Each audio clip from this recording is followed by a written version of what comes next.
Hey, yo. Pro Wrestling Podcast listeners, help us out and click subscribe to show your support. And while you're at it, if you're sick and tired of dropping $60 to $100 for the latest, greatest wrestling video game every single year, stop it immediately. Go to Wrestler Unstoppable, available exclusively through Facebook. Create your wrestler, sign contracts, get involved in storylines, headline pay-per-views, even build your own corporation, all included in Wrestler Unstoppable, available now to all Facebook users, absolutely free.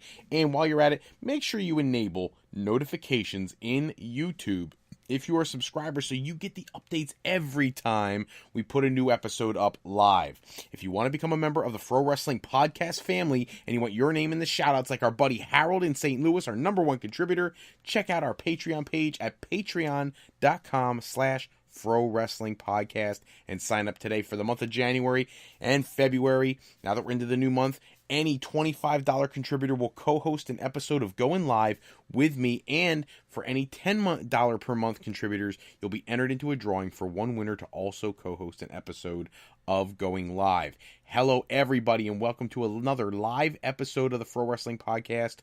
Don't forget, fan voting for the greatest superstar of the Monday Night Wars. Round 2 is live now. All votes can now be cast. Our Patreon members got to vote a couple days ago. Now it is live for the general populace. So by all means, check that out. There's some very cool matches in the second round. The big thing with the second round is I think this will be the last round where it will weed out all the insignificant talent, and then we can get down to some of the real nitty-gritty, the really great matchups that are clearly going to be coming out of this tournament. I hope you guys are enjoying that. We already have a concept. I was talking to our buddy Harold in St. Louis about future tournament options and things we could do that were different from what we've done in the past, and Harold and I had a great conversation. We've come up with a great idea heading into WrestleMania season. We'll get to that after we finish up the greatest superstar of the Monday Night Wars. So by all means, stay tuned for that. We'll announce that once we get done this tournament. If you have questions, comments, concerns, anything that you would like for us to address on the show, and it's throughout the week, but before one of our episodes, go to the Pro Wrestling Sound Off line, which is 267-642-1160, and give us your questions or comments. It is what's known as a talk-to-text service. You leave a voicemail, it converts your speaking into text, and I can get that text information and try to get your thoughts into every episode. And if you are new to the Pro Wrestling Podcast, go to ProWrestling.com, preview the topics that are coming to every episode of the Pro Wrestling Podcast. It's a great way to come up with your questions or your comments, and our interview series is at the bottom of the page there as well for your entertainment purposes. If you are on live with us right now, we always have a chat feature enabled in the Spreaker application. You can get to the Spreaker app through our website at ProWrestling.com or going to Spreaker and searching for the Pro Wrestling Podcast, and you can actually send comments that come to me live while the episode is being recorded, so I can get to your questions on air and give you credit. And by the way, if you send me a question, by all means, include your name so I can give you credit for coming up with some of the creative thoughts that you guys give me. So thank you so much to those who send in questions and comments. I really appreciate it. This week has been crazy. We had the Royal Rumble, we had Raw, we had Smackdown. Philadelphia was going crazy. We had wrestling for like 5 straight days. We had a House of Hardcore event that was fantastic on Friday. We had NXT TakeOver Philadelphia. We had the Royal Rumble. We had Raw. We had Smackdown. And we have all kinds of things coming out of those shows to talk about, as well as the general news and rumors of the day. And let's get started with some reaction to the Royal Rumble. First off, overall, the show I felt was relatively average. And I say that because going into the show, you kind of expect certain talents to really put it on. I thought that the pre-show use of Bobby Roode was such a travesty. It's his first opportunity on the main roster to be a part of the Royal Rumble, and he was not included in the match. Nor was Mojo Rawley, who was the winner of the Andre the Giant Memorial Battle Royal last year. So how can you keep those two talents out of the Royal Rumble, but you include certain people who are completely pointless? Absolutely pointless. Now, I do have to say, I loved certain surprise entrants. I thought the Rey Mysterio return was phenomenal. I thought he looked like he easily looked better than he's looked in the last 10 years. He was cut, he was trim, he was fit, and he looked like Rey did 25 years ago. It was amazing. However, what was kind of frustrating for me is kind of the missed opportunities. Up until Rey Mysterio comes out, there was almost nothing of importance to talk about with the Royal Rumble. The Men's Rumble, I should say. Really nothing. When you watch that show, the kickoff show, the U.S. title match was atrocious. The lack of other women's matches, meaning the two women's champions, that didn't help the show. By the way, I see my buddy John, the sports guy in Hatfield, just tuned in. Hello, John. How you doing, buddy? In the show, I didn't like the Usos match. I thought that they've beaten a dead horse with that whole angle. If you're not going to give Gable and Benjamin the titles, move on. Go into something else, because at this point, it's getting so laborious to even watch that nonsense. I'm tired of seeing that feud. And then you had, the other tag team match was a farce. The tag team championship, where you get to see the Bar reclaim the tag team championship for the fourth time. Seth Rollins and Jason Jordan losing the titles. Jason Jordan, he is dealing with an injury. Apparently, it is a neck injury that is so severe that he's having trouble with grip. That could be the indicator of a very serious condition. It's something WWE is very worried about. They want to try to be respectful and give him time to heal, but so to see if he can get back in the ring. Now, I know that heading into the next pay-per-view, he is scheduled to be one of the people competing in the Raw-branded Elimination Chamber pay-per-view, but if he cannot get healthy, he will not be a part of that match, and that's going to leave them in kind of a bind to figure out who they can put into that match. So that was disappointing. The AJ Styles versus Zayn and Owens match, I felt like even that was a little bit, hokey. I really didn't enjoy that. Now, the flip side of that, the reason I give it an average rating and not a poor rating for a pay-per-view is, one, the Brock Lesnar Kane Braun Strowman match was surprisingly solid. It was the kind of match I felt like we should have gotten in SummerSlam. It was tons of physicality, weapons and chairs and tables and steps and all that kind of stuff. And that's perfect. It's what you want when you have these huge behemoths in the ring. That was what they should have done at SummerSlam. But I'm glad we finally got to see that. I thought Brock looked good. I thought it kept Braun looking strong. And Kane, you already knew he was going to take the pinfall loss. That's the problem with WWE booking right now, is we all know exactly what's going to happen just by common sense and how they book things. So we all knew Kane was going to take the pinfall. It keeps two people strong. You keep, Braun very powerful heading into Mania, where, as we announced on the last episode, he's right now scheduled to face The Miz for the Intercontinental Championship. I don't know if that's going to happen. They were saying today that The Miz's baby is due to be born around the same time, and if that happens, he may not even be able to make it to WrestleMania. And then, of course, you keep Brock strong for his match that we all are so looking forward to with Roman Reigns, because WWE Creative can't come up with something better. I will say this. It was out last week that with Bobby Lashley potentially coming to WWE, that they may shift course and do the Brock Lesnar-Bobby Lashley match at WrestleMania. I would not do that. I would actually have, if you're going to have that match, and you're going to promote Bobby Lashley as an equal peer to Brock Lesnar, I say you actually have Brock defeat Roman Reigns at WrestleMania, and here's why. Reigns is already not over enough. He won't be the chosen one anymore. Fans may back off just a little bit. Brock looks strong, gets a huge babyface pop because he didn't lose to the chosen one.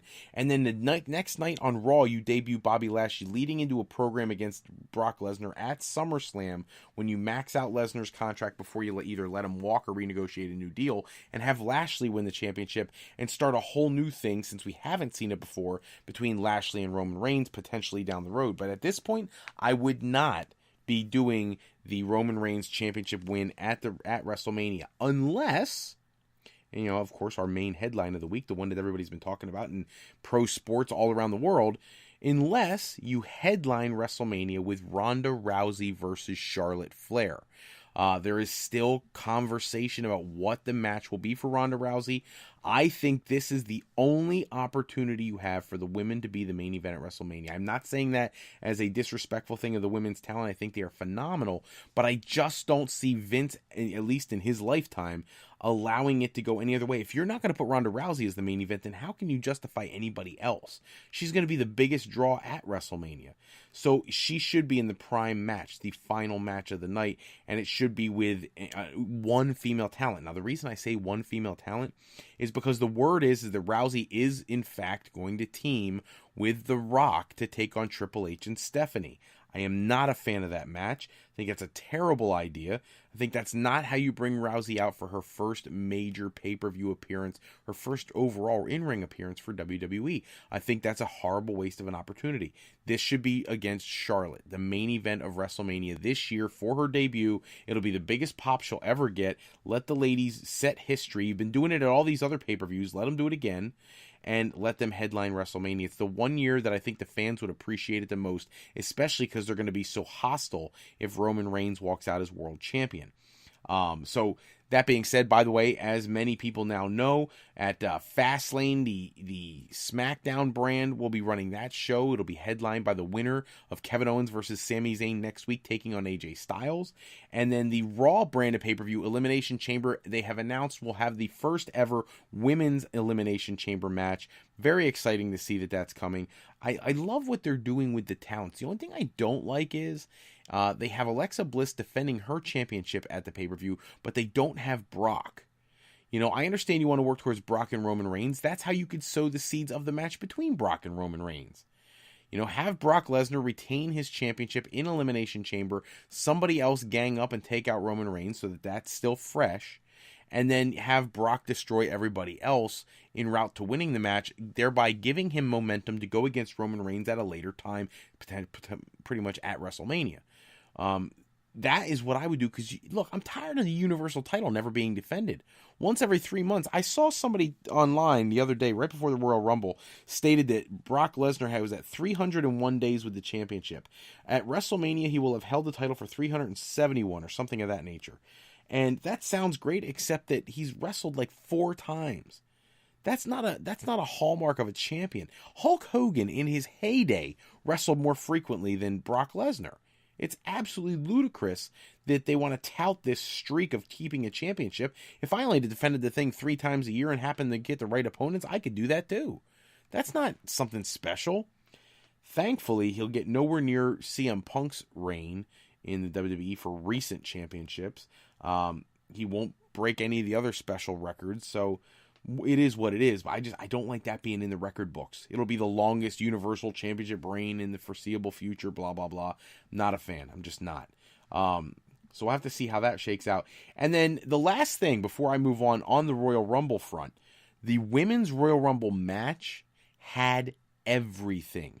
Yes, the men had the Hurricane show up, and they had Rey Mysterio show up, and they had NXT call-ups like Andrade Cien Almas, the NXT champion, and Roderick Strong, or I apologize, Adam Cole, who, by the way, Adam Cole was the original challenger chosen to come up and challenge Bobby Roode for the United States Championship at the Royal Rumble, and at the last minute they changed their mind and went with Mojo Rawley instead. I actually kind of wonder how it would have gone over had he challenged Bobby Roode, and I don't think you wanted to see him lose in his debut, so maybe that's why they held him off.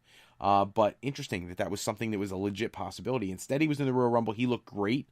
He had a great debut on the main roster, getting eliminated by Rey Mysterio in one of those incredibly athletic, over-the-top rope, monkey flipping kind of eliminations that he does.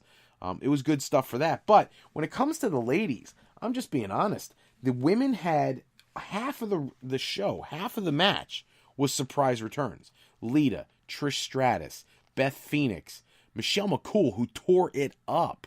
You saw renewed rivalries between Trish Stratus and Mickie James, and you got to see Molly Holly come back, and just Ivory or not. I'm sorry, I said Ivory. I meant to say Jackie. Like it was just who's who. Kelly was there. Tori Wilson was there. I was surprised Stacy Keibler wasn't there, but then again, she was never much of an in-ring competitor. I thought we would see Terry Runnels because she was at Raw 25. That did not happen. She was in the news today. Credit to eWrestlingNews.com had an article up, and Wrestling Inc. had an article up about how she was frustrated with her performance or her role that played at Raw 25 because the girls pretty much got to do nothing, got stuck hiding behind a drape in the back of the arena, and she felt like it was wasted. You know, she didn't blame anybody. She said it was very clear that they were running around trying to put together this mega show, and it ended up coming off so flat. I just feel like they could have done more with the ladies. I just don't know what that would have been. Maybe have a women's championship match as a lumberjack match so the other ladies could have gotten physically involved or something, but I don't know. We'll have to wait and see. Tori Wilson did a great job coming back. Lita hitting the moonsault and hanging in there. I thought it was hilarious that Sasha Banks did the kicks in the corner on Lita, and it looked like her foot was a good 2 feet away from her every kick, and looked all lackluster. Got to see the Bellas return. It was a great match. It was a great Royal Rumble match. One of the better ones I've ever seen. And that's saying something. I know it gets overlooked, but the original Royal Rumble will always, for me, be the most enjoyable one. This one is not far behind. I enjoy other ones. Hulk Hogan throwing Kurt Hennig, Mr. Perfect over the top to win his year. Ric Flair winning the World Championship his year. The Bret Hart and Lex Luger double elimination. The John Cena and Batista double elimination. There's been so many. Vince McMahon winning. Stone Cold winning 3 of them. Shawn Michaels winning 2 of them. There's been so many interesting wins. But I thought this was on par with almost any of the Royal Rumble matches from the past. And because of the Women's Royal Rumble match, the arrival of Ronda Rousey debuting at the Rumble and coming out and pointing at the sign, I wish she hadn't pointed at it twice. It kind of became redundant and took away all the excitement and the fire from the Women's Royal Rumble. I love Shinsuke Nakamura winning the Rumble. I love him immediately saying he's going to face AJ Styles. I liked all that. But that doesn't make up for the good part of the show that was just not well planned. So, overall, average show. Just my opinion. We do have to talk about the WWE Hall of Fame announcements. Of course, everybody already knows Goldberg was the first inductee. He'll be the headliner, now being followed by the Dudley Boys that were announced this past Monday. The other word out is that we're going to see several other people added to the list in the upcoming weeks, that they could be Mark Henry, Ivory. We've had a lot of different names thrown around. Bam Bam Bigelow's name's been thrown around out there. I'm not sure who all they're going to put in, but they're doing a great job so far with Goldberg and the Dudley Boys. They couldn't think of people right now who could be more deserving. I know a lot of people gave Goldberg a hard time, but he really did etch a significantly important spot in the history of professional wrestling. So I'm very happy to see him in there. News coming out of Impact Wrestling this week, Jeremy Borash, who has been with the company for forever and is an integral part of their planning, and he being an agent and a planner and an announcer and backstage help and everything else, he has held so many hats, worn so many hats for Impact Wrestling. Now he's gone. He is signed with WWE. We're not sure what his role will be yet. There was theories at first that he'd be working with Woken Matt Hardy. Apparently that's not the case. This was a Triple H signing. We'll have to see how that works out, but very exciting stuff to see what they do. They also re-signed the coach, Jonathan Coachman, who's my newest buddy on Facebook and on Twitter. Thank you, Coach, for adding me. I'm sure he's not listening, but that doesn't matter. I was thrilled to get his buddy ad, and then he asked me to like his page, which I thought was really bizarre. But very cool that they're signing different talents. The coach returning to the Monday Night Raw broadcast team. We'll have to see how that shakes out. I did find it interesting that post-Royal Rumble, the highlights go up on YouTube, and Ronda Rousey had about 2 million views to Rey Mysterio's 5 million. Now, I gotta wonder what WWE's thinking about that, because, you know, they would think that the Ronda Rousey thing would be the most important thing coming out of the pay-per-view, but Rey Mysterio's return is significantly bigger interest, and the pop that he got from the Philly crowd. By the way, not because I live near Philadelphia, but because it's legitimately the truth. The Philadelphia fans deserve huge kudos for the huge reception and reaction they gave to Rusev.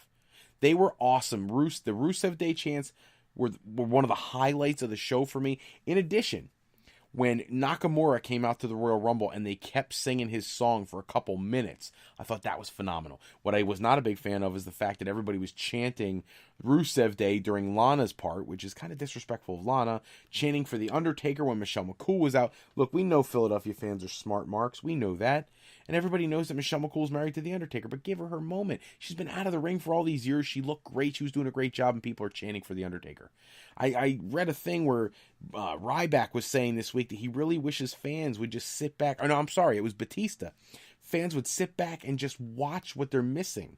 That they get so worried about chants and everything else and complaining about what's on television that they don't take the time to actually enjoy what's right in front of their face, and they're missing some great action, and I couldn't agree with him more.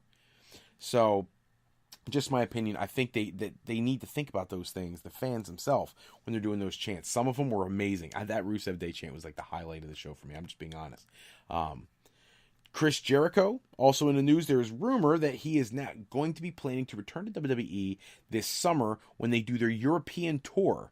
He'll be off the touring with Fozzy. He'll have already fulfilled his commitment through the Tetsuya Naito feud in New Japan, and that he would be wrestling for WWE when they do their European tour. Now, he has returned in the past and done house shows and not done the main television broadcast, but I don't know what the plan would be for him in this scenario. But it does look like Jericho will be back with WWE this summer. It'll be very interesting to see what they do with him.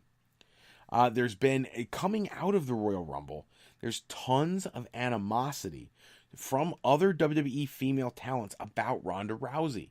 We got to see Nia Jax and Sasha Banks. Both have been very vocal on Twitter. Sasha Banks, I'm saying that and it's kind of not the truth. Sasha Banks is trying not to say anything with one of those, if you don't have anything nice to say, don't say anything at all kind of approaches. She's not happy, and several of the women aren't happy. They were kept in the dark. They didn't know she was going to definitely be there. They went through a lot of riffraff to keep her appearance quiet, and some of the ladies who've been there all that time, who've been busting their tail and really trying to contribute, kind of feel a little slighted because they had the opportunity to be a part of something special, and while they're, Asuka's having her big moment and everything else, that's when they debut Ronda Rousey, which I get it. She's your big attraction to close the show, but I still think you could have been a little more respectful, WWE, of the ladies who were creating this history that you bragged about for weeks. Now all of a sudden you want to take the focus completely off that match and put it on Ronda Rousey. It's a little confusing to me. That's all the time we have for this episode. Check back with us next episode. We'll run down all the latest wrestling news and rumors. We're hoping to come to you Saturday night at 9:05 with our going live episode. As I said earlier, Patreon interested people, by all means, shoot a $25 contribution. You go live with me Saturday night. Shoot a $10 contribution. I'm going to be making a drawing at the end of the month and get somebody else on there live with me. Got to have that support so we can try to bring you guys more and more newer, innovative ways to bring the podcast to you. We're looking at some video options and things of that nature, but it all takes support that I, quite frankly, am looking to my fans, you wonderful, loyal listeners. I'm looking to you guys to become part of that Patreon family so we can make that happen. Special thanks, as always, go out to bensound.com and purpleplanet.com for all the music and sound effects that we use in pretty much every single show. Today's podcast is sponsored in part by Beazle Games. Bringing a new friend to family game night is easy with sketchy people. Showcase your artistic side in this new game from Beazle Games by going to frowrestling.com and clicking the icon in the middle of the page. And to alleyrepair.com. Contact Alley Repair today for servicing of all your classic skee-ball, pinball, and arcade game needs. If you're looking for your next career move, if you're looking for college, university life, or you just need some formal training for your next career decision, go to the other website of ours at frolifeplanning.com for all your higher education needs, as Fro Life Educational Planning is for today, for tomorrow, and for life with Fro Life. I'm Fred Froelich, better known as Mr. Fro. I want to thank you so much for taking a few moments with us tonight. And if you're looking for more wrestling news and rumors, go to www.sportsjunkies101.com for the latest articles on the world of professional wrestling. Until next time, take care, everybody. Have a great night.